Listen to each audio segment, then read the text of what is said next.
Hello everyone, welcome.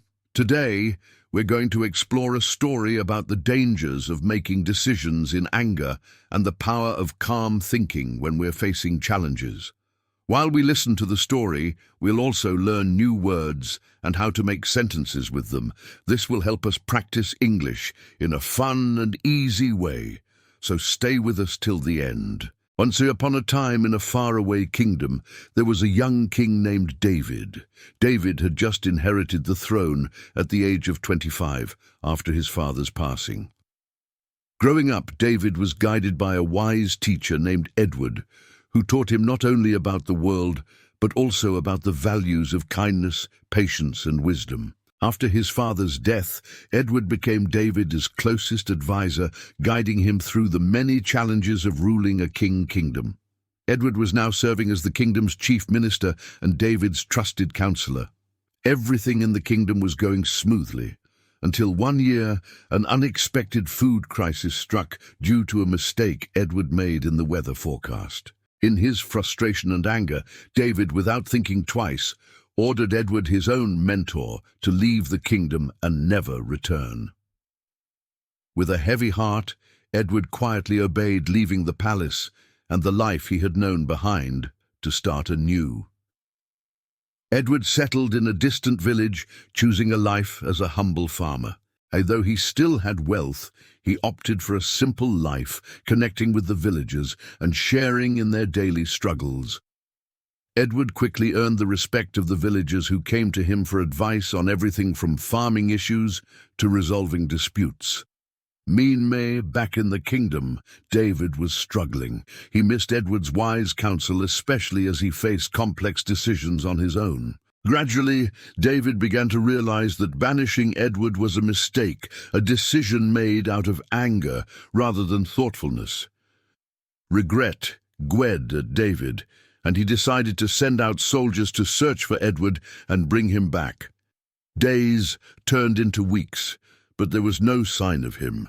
The kingdom was large, and no one seemed to know where Edward had gone.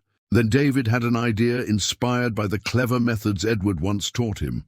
David decided to test if he could find Edward's wisdom somewhere in the kingdom. He ordered his soldiers to send a letter and a clay jar to the head of each village. The letter instructed each village leader to return the jar filled with wisdom within a month. If they failed, they would need to fill it with precious jewels instead. The jar and letter reached the village where Edward lived, and the village leader, puzzled by the strange request, quickly went to Edward for advice. Wisdom can't be put into a jar, Edward thought, and he knew the village didn't have enough jewels to fill it either. The villagers grew fearful, worrying they might be punished for failing to fulfill the king's strange request. Turning to Edward with anxious faces, they pleaded, "Please help us. You are the only one who can find a solution to this." As Edward calmly sat among them, he reassured the villagers, saying, "Hand me the jar. I'll make sure it's filled with wisdom by the end of the month." The village leader asked, "What do you plan to do?" Edward just smiled and replied, "I'm not sure yet, but with time, I'm certain a solution will come." The villagers trusted Edward's wisdom and left the jar with him, hopeful he would think of something. In the quiet of his farm, Edward pondered over the problem. Suddenly he noticed a small pumpkin vine growing nearby. An idea sparked in his mind. Gently, he placed a tiny pumpkin inside the jar without cutting it off the vine. Day by day he watered it, and over time the pumpkin grew larger, filling the entire jar so that it couldn't be removed. Finally, Edward cut the vine, leaving the jar with the fully grown pumpkin inside. He sent the jar back to the kingdom, just as the king had asked. When King David received the jar, he was amazed to see it filled with a giant pumpkin. Smiling, he said, "Growing a pumpkin this large inside a jar is the work of a wise mind." Instantly he realized this clever solution could only belong to Edward. Without hesitation, David prepared to set out, personally determined to find Edward, apologize, and bring him back to the kingdom. So don't make decisions in the heat of anger. Strong emotions can cloud your judgment and lead to regrets.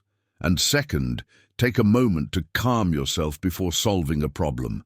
A peaceful mind gives rise to clear thinking, helping you find the best path forward.